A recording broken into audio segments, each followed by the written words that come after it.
What's going on, Jeromes? So as we know, slaying Sam Darnold, having a career season. Vikings 11-2. Darnold is in the MVP adjacent conversation, as well he should be. And, a lot of people thought that this season was going to be a joke. Signed a bridge quarterback to ride out Kirk Cousins' dead cap hits, set the table for J.J. McCarthy, but Darnold's been dealing, man. And the last month, he has played like a top 5 quarterback. Also should be in the Pro Bowl, maybe All-Pro conversation. Not saying, I'm just saying. And Darnold, playing on a 1-year, $10 million deal, has definitely played himself into quite a bit of cash this next offseason. Now, the question is, will it be here? Will it be somewhere else? Who really knows? Vikings OC Wes Phillips. Ooh. When the Vikings offense does well, Wesley Crusher. Glorious. He talked about stuff and things at his presser on Tuesday. And a lot of people made a lot to do about his comments about Darnold's contract status, but I don't know. I don't think it's out of bounds. But this is from Kevin Patrick coming at you over at NFL.com. Vikings know Sam Darnold will be sought after type of guy in free agency. This is what Patrick wrote. Darnold positioned himself to be highly played quarterback, blah, blah, blah, blah, blah, looking good, blah, blah, blah. Quote. This is Wes Phillips now. We all know that Sam is going to be a sought-after type of guy from wherever that may be. Offense coordinator Wes Phillips said Tuesday via Star Tribune. Whatever his future ends up being, I know all of us in this building are going to be happy for him no matter where he that ends up being. I don't think he has to worry about that anymore. The worry might have been, okay, this might be my opportunity to play. He's passed all that. He's proven the doubters and all the haters and the losers. And he's proven that he can play in this league. So, a lot of people say this is like, well, they're going to say goodbye to Sam Darnold. I don't see it that way because he said that no matter where it ends up being, could be here, could be somewhere else. I think that he's just stating matter-of-factly that Darnold has proven that he's a starting caliber quarterback in this league, that he's played himself into some money, and also in the right situation, and given the right opportunity and the right coaching and weapons, he certainly can be a top 10 quarterback. And he's not 10, he's not 9, he's not 8, he might not even be 7. Man, continuing. This is Kevin O'Connell talking now. Quote, if every single day I'm telling him, hey, let's just focus on today, don't worry about it, then it becomes maybe I should focus on more than just today. O'Connell said earlier this week. That sounds like a line from 30 Rock. It's never too late for now. That's how I would handle it if I was him. I just can't say enough about how Sam's handled himself, thinking back to the different kind of moments throughout his journey this year. Also, that's a buzz for O'Connell. Quarterback journey. Don't stop believing. And how he's maximized every single one coming out of what's been a very successful season. Chasing improvement. Darnold's improvement is about to get him paid.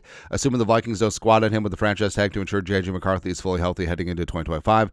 Darnold should price himself out of Minnesota. He'll be the number 1 quarterback in every free agent board. The once mono-9 quarterback has earned it, which is kind of funny. With the playoffs coming up, I actually Googled, can you get mono twice? Apparently you can, but it's very rare. So knocking down all the wood. And for Darnold, yes. How does he fit into Kwesi's Moneyball strategy? Because you drafted J.J. McCarthy because a huge competitive advantage is having your starting quarterback on his rookie deal. But things do change. And if the Vikings see themselves with a Super Bowl window for the next couple of seasons, and Darnold is a major part of that, I think you kind of have to go for it, right? And everyone's talking about the Baker Mayfield 3-year, $100 million deal, $50 million guaranteed. I think he's earned more than that. I think that if he hits open free agency, since he really is going to be the only crown jewel quarterback in free agency, and the quarterback draft is sort of whatever, especially if Milroe doesn't declare, then all of a sudden, there's going to be a land rush for his services, and I think that could certainly drive up the price. But it comes down to, do they see McCarthy as the guy going forward? I think that with Kevin O'Connell and with all the weapons, for the same reasons. So this is a little bit like Uno reverse, where when the Vikings drafted J.J. McCarthy, everyone and their mom was talking about how Minnesota was the best possible spot for a rookie quarterback because of Kevin O'Connell, because of Josh McCown, because of the coaching staff involved, because of Jefferson, Addison, Hockenson, and all the weapons, right? The same thing applied for Darnold's success. We said that at the beginning of the season. So Darnold has succeeded wildly here, and then it goes back reverse. J.J. McCarthy can succeed with all this, especially working with Kevin O'Connell, who is the certified quarterback whisperer now. But I don't know. It's going to be a tough decision, but it's a very good decision to have. And also, I do think that it is entirely plausible that the Vikings do apply the franchise tag to Darnold and potentially tag and trade him somewhere else to get some immediate draft compensation. Now, some people say that's doing him dirty. No, like he and his agent will be very active in these conversations because no team is going to tag and trade him if he's not going to be signing a long-term extension. That's just lunacy, right? So this wouldn't be doing Darnold dirty. This would just be the business is the business. And also him playing on the franchise tag, seeing what happens down the line. I don't know. That would be the Vikings' prerogative. The Vikings could warehouse his the projected $40 to $41 million cap hit with the franchise tag, and also the Vikings could still be players of free agency because they could structure those contracts where the cap hits come later after they weather the franchise tag. But I don't know. All options are on the table currently. I do trust Kwesi and Rob Brzezinski to work this out.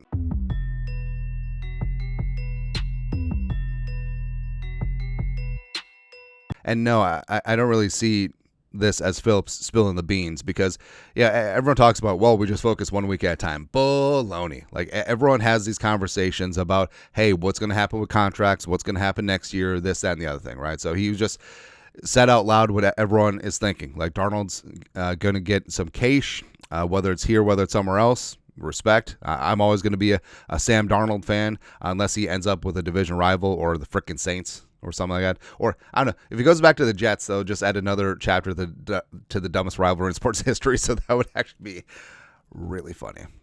Anyways, your thoughts are thoughts. Wes Phillips says that slinging Sammy Darnold is going to be sought after in free agency.